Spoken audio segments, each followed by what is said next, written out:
il l'accepte aussi parce qu'il a ses propres références. Alors comment je fais? Maintenant, une fois que j'ai trouvé à peu près voilà, l'activité, l'endroit dans lequel j'ai envie de vivre, peut-être la personne avec qui j'ai envie de vivre, ou le type de personne avec qui j'ai envie de vivre, comment je fais? Quand j'ai construit mon rêve, la première étape, on revient à cette histoire de DIP, bah, c'est de mesurer le DIP. Alors, c'est de mesurer. Le DIP, c'est, je reviens dessus, c'est la somme de tous les efforts, d'énergie, de temps, de relations, d'argent, de connaissances qui sont nécessaires pour réaliser son rêve. Et ça, on peut le calculer, quelque part. On peut en tout cas tenter de l'évaluer. Donc tiens, j'aimerais bien faire ça. J'aimerais bien ouvrir un café en Bretagne. Je pourrais recevoir des amis, pourquoi pas un café littéraire. Voilà, j'aimerais bien faire ça. Mais qu'est-ce qu'il faut que j'investisse? D'énergie, de temps, de gens qu'il va falloir que je rencontre, d'argent qu'il va falloir... Voilà, pour y arriver. Et ça, c'est important de pouvoir le faire, parce que quand on va arriver à avoir évalué ça, on va pouvoir se poser cette question, est-ce que finalement je vais y aller? Est-ce que je suis prêt à consentir tous ces efforts? C'est ça. Est-ce que je suis prêt ou pas? La question, ça peut être non. Si c'est non, j'ai peut-être envie d'ouvrir un café littéraire en Bretagne, mais déjà je peux peut-être penser à l'ouvrir ailleurs, mon café littéraire, peut-être plus près de chez moi, parce que il y a plus de gens que je connais, ça coûtera moins d'argent, etc. Après, on peut réaménager son rêve, on peut le rendre peut-être plus accessible. Il y a le grand rêve, super, extraordinaire, etc. Puis il y a aussi des plus petits rêves, mais l'important c'est au moins d'aller vers quelque chose. Donc, c'est de mesurer ça et de se dire, voilà, est-ce que je suis prêt à y aller et déjà, je sais ce qu'il faut que je fasse pour y arriver.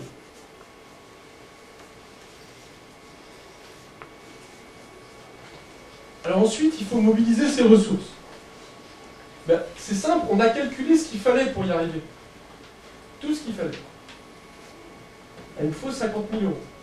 Bon, est-ce que j'ai 50 000 euros? Ah non, j'ai que 5 000. Donc il me manque 45 000.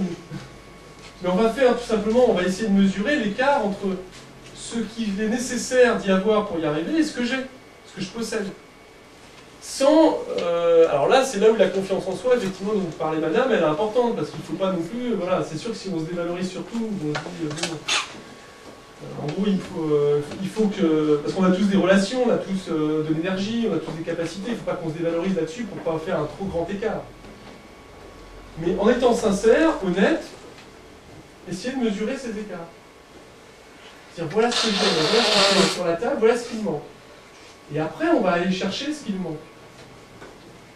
Alors, on va peut-être s'apercevoir, je repense cette histoire de café littéraire, parce que c'est le cas d'une amie, et donc j'en parle comme ça, mais je vais peut-être me dire, tout seul, je vais peut-être pas y arriver, mais peut-être qu'avec d'autres gens, je pourrais y arriver. Ou, bon, ben voilà, tiens, voilà, il manque tant d'argent, ben, à qui je vais pouvoir peut-être demander, comment je vais pouvoir faire. J'avais prévu que ça soit l'année prochaine, ben, peut-être que ça sera dans 3 ou 4 ans. Mais au moins, voilà, je construis quelque chose qui est lié à... J'analyse objectivement la situation. Enfin, j'essaie en tout cas d'analyser objectivement et donc de construire. Je veux changer d'emploi. Je m'aperçois, tiens, qu'entre l'emploi que je fais et l'emploi que je veux, il faut que je fasse une formation. Bon, bah, il y a quelque chose à construire. Il va falloir que je cherche une formation, il va falloir que je trouve des gens pour me la financer, etc. Il va falloir que je fasse un dossier pour que ça soit accepté. Donc il y a tout un tas d'étapes par lesquelles il va falloir que je passe. Voilà. Mais c'est important, voilà. On agit étape par étape, on calcule, et puis ça permet voilà, à chaque fois de se sécuriser. On fait son sac avant de monter la montagne.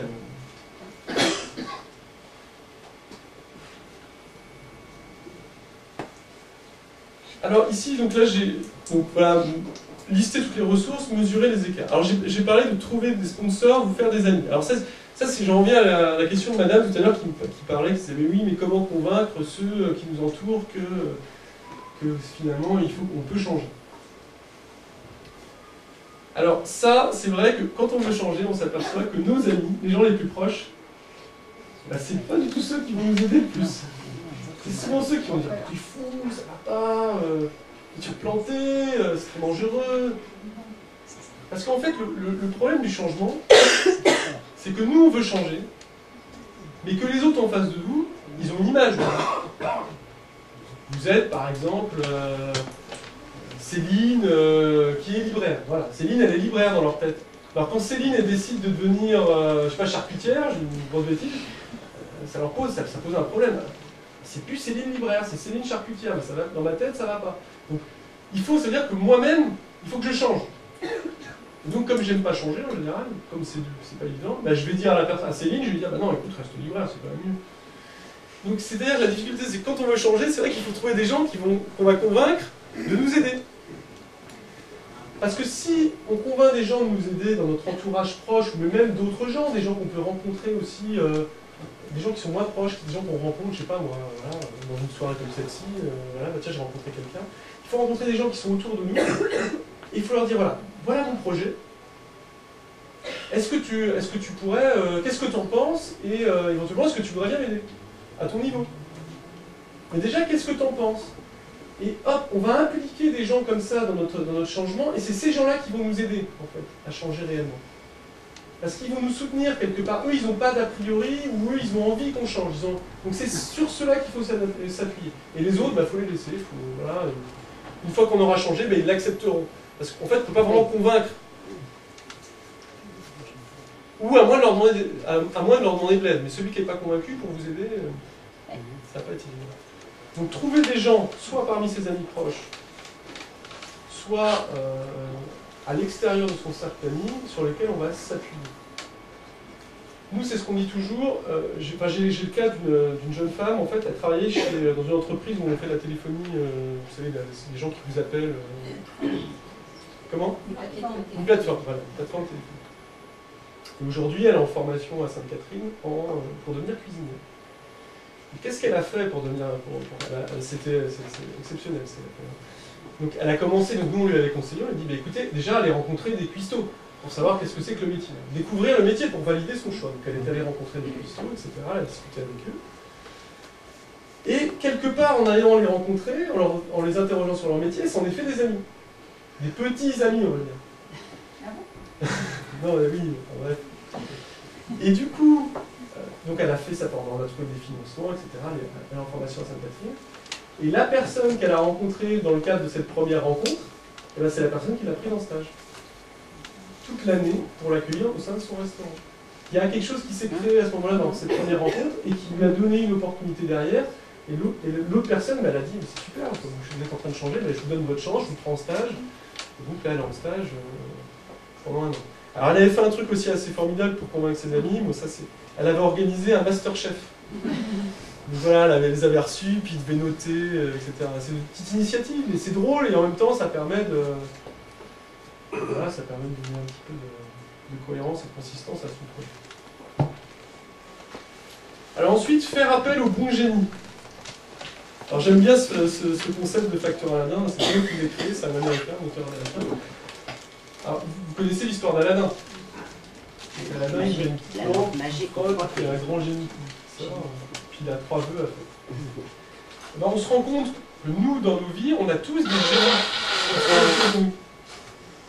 Alors, c'est pas des gens qui sortent des lampes, mais c'est des gens qu'on connaît, qui peuvent avoir un peu de pouvoir, ou un poste, ou quelque chose qui vont pouvoir nous aider. Ils sont plus ou moins proches. Hein. Ça peut être un oncle éloigné, un cousin, l'ami d'un ami, etc. Mais ces gens-là qu'on connaît un petit peu, on n'ose jamais leur demander un service. Parce qu'on a cette tendance à vouloir réussir tout seul. Or, on ne réussit jamais tout seul. Et puis on est timide. On se dit, mais il ne va jamais vouloir, il ne va jamais accepter. Or, détrompez-vous. Il faut oser.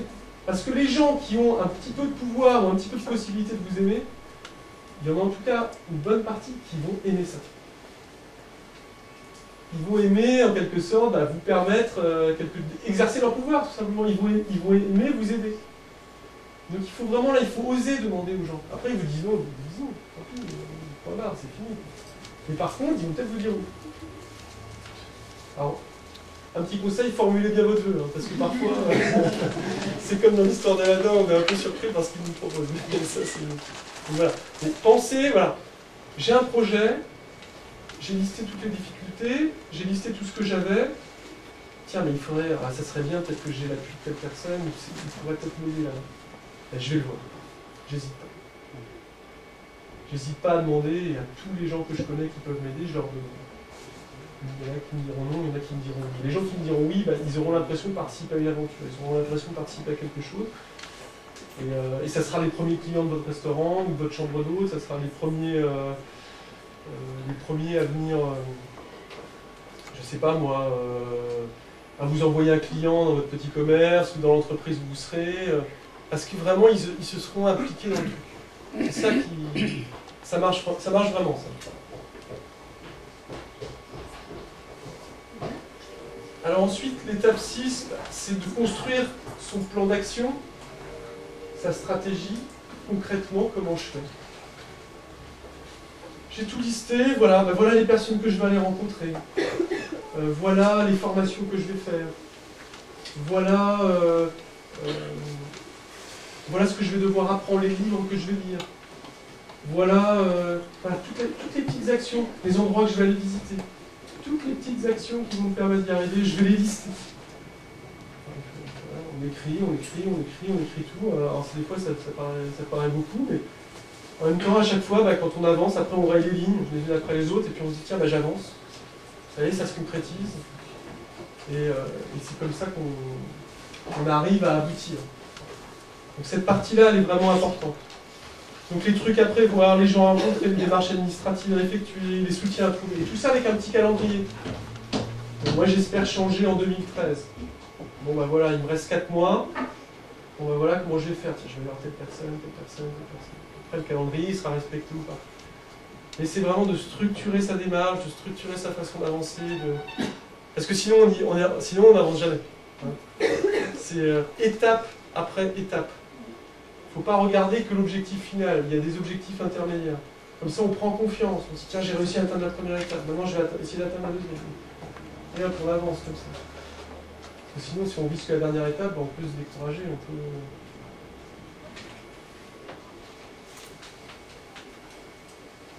Et donc après, bah, c'est y aller, quoi. Enfin, après, on rentre dans le... Bah, c'est l'image d'un oiseau, effectivement, qui prend son envol, quoi, qui va. Quoi. On se lance. Sans filet, enfin, il y a toujours un filet quand même. Mais bon, on n'est quand même pas dans une société, il y a quand même aujourd'hui des possibilités. Quand on change d'emploi, il y a quand même des protections sociales, il y a quand même il y a des aides, il y a plein de choses qui existent. Après, il faut savoir les décoder, etc., tous ces systèmes. Mais on n'est pas toujours complètement sans filet, quoi. Il faut aussi se rassurer par rapport à ça. Et puis si on a bien cadré son truc, on va y arriver. Donc il n'y a pas de raison de se dire non, ça ne va pas marcher. Si, ça va marcher. Donc j'y vais. J'avance. Bon, bah, j'aurai un peu peur de temps en temps, mais en même temps, c'est ça aussi qui donne le piment au truc. Hein, c'est ça qui me fait avancer, et puis j'y vais. Donc là c'est de ne pas renoncer. On s'est fixé un objectif, on a construit un plan, bah, on y va, on suit son truc, on avance malgré tout. Hein. C'est comme quand on est... quand on est en train de faire une randonnée à la montagne, même s'il pleut, si on s'arrête en chemin, voilà, on va rester sous l'orage, mais si on continue à marcher, on atteint le refuge. Quoi. Donc il faut continuer malgré les difficultés.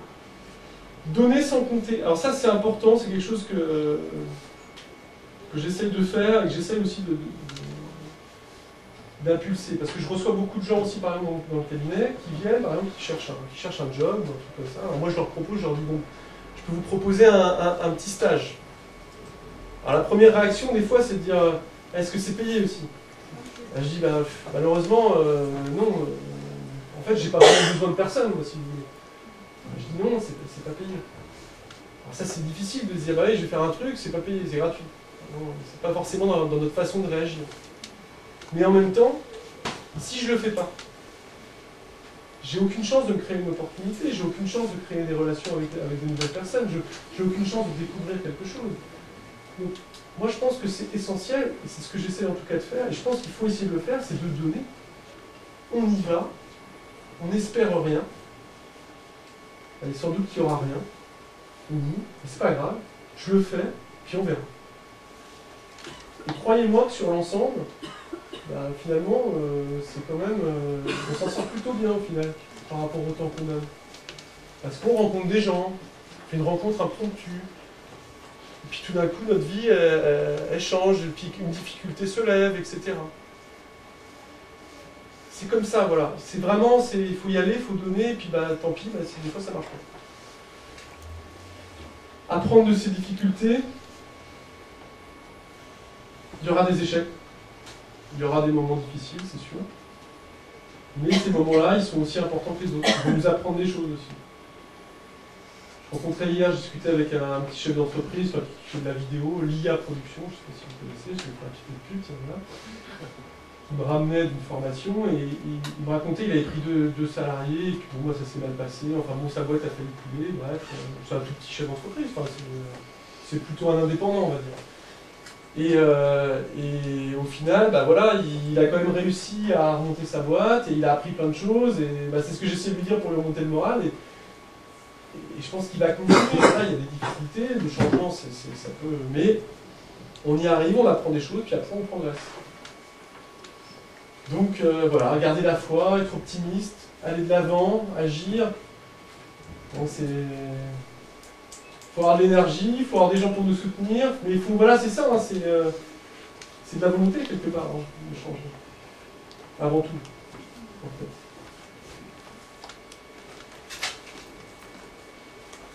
Et donc l'étape 8, bah, c'est la dernière étape, bah, c'est le champagne. Hein. On y est arrivé, on est allé au bout. Nous, on voit quand même énormément de gens qui vont au bout. Honnêtement, sur les personnes qu'on accompagne, il y en a peut-être, on va dire 1 sur 2 vont au bout quand même, voire un peu plus aujourd'hui. Et ce qu'on s'est aperçu surtout, c'est qu'avant, on n'avait pas le même discours, eh bien les gens ils changeaient moins. Avant on avait plutôt le discours, ah mais faites attention, attention, on était plutôt dans la sécurisation. Et puis là on est plutôt dans, voilà, il faut y aller, et on s'aperçoit que quand on, voilà, cette énergie finalement donne beaucoup plus, il y a beaucoup plus de gens qui vont réaliser leurs rêves et aller au bout. Alors c'est des rêves, c'est des petits rêves des fois, hein. C'est devenir chauffeur de car, parce que je travaille dans l'industrie, je suis ouvrier, je veux devenir chauffeur de car. Et quand la personne qui veut devenir chauffeur de car, quand elle vous dit chauffeur de car, vous voyez ses yeux qui s'allument et qui se mettent à scintiller, vous avez compris que voilà, elle en rêve depuis qu'elle était toute petite de conduire un car. Donc c'est un petit truc, et hop, elle va y arriver.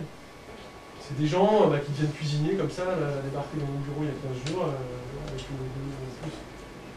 deux places pour aller au resto, c'était super. Offert par elle et son mari, parce que son mari aussi était très content qu'elle ait trouvé sa voie, cette jeune dame.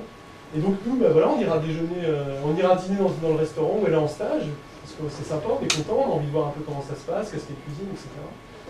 C'est à la Fontaine des Saveurs, donc voilà, donc après, il y en a plein des gens comme ça, hop, tac.